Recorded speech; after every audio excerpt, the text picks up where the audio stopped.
সংস্থার একটি সংগঠন বাংলাদেশে আছে, সেটা হচ্ছে বিএনপি, এবং এটা সংস্থা আরো 17 বছর আগে থেকেই ছিল।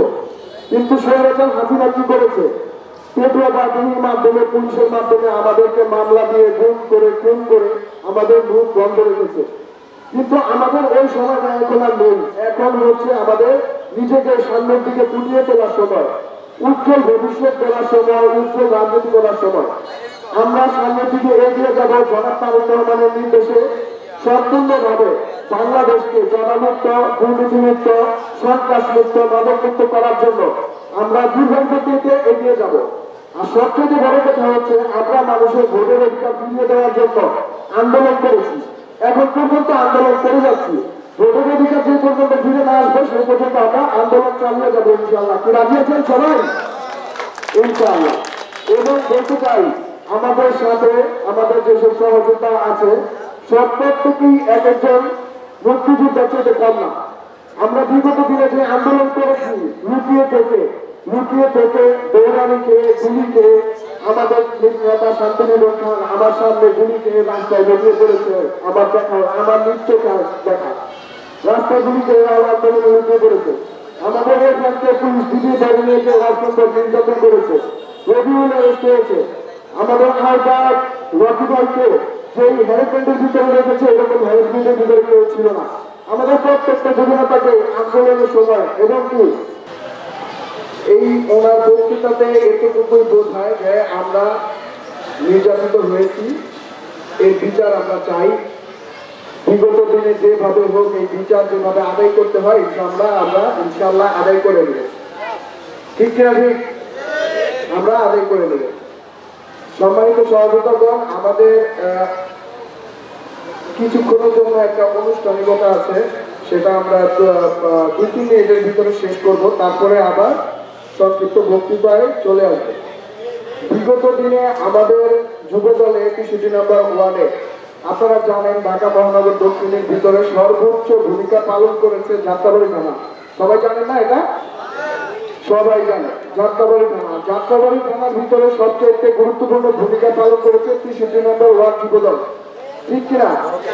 63 নম্বর ওয়ার্ড যুবদল সুন্দর ভূমিকা এবং সংগ্রামী ভূমিকা পালন করেছে কিনা বলেন? পালন করেছে না?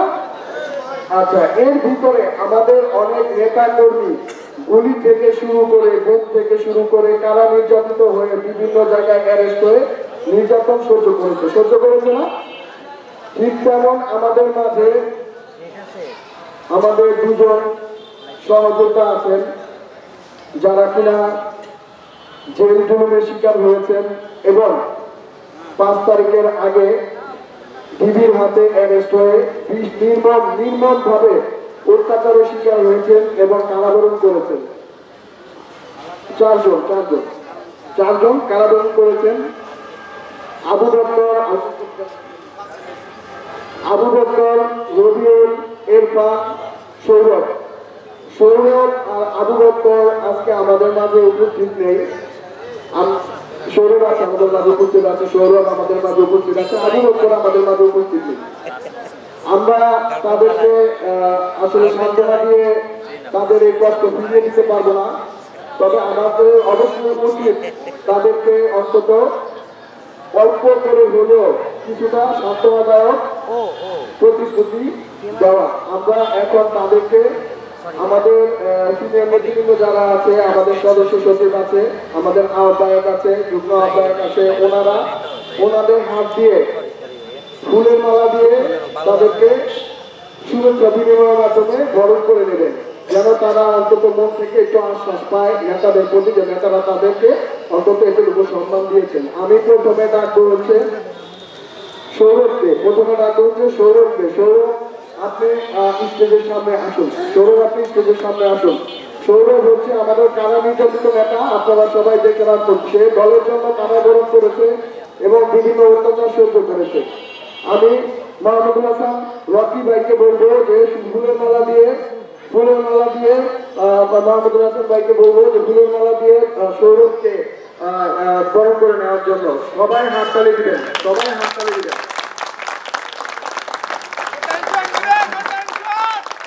একটু ছুটিতে কোনো দল আছে? দল যুব দল যুব দল আন্দোলনে সংগ্রামে যুব দল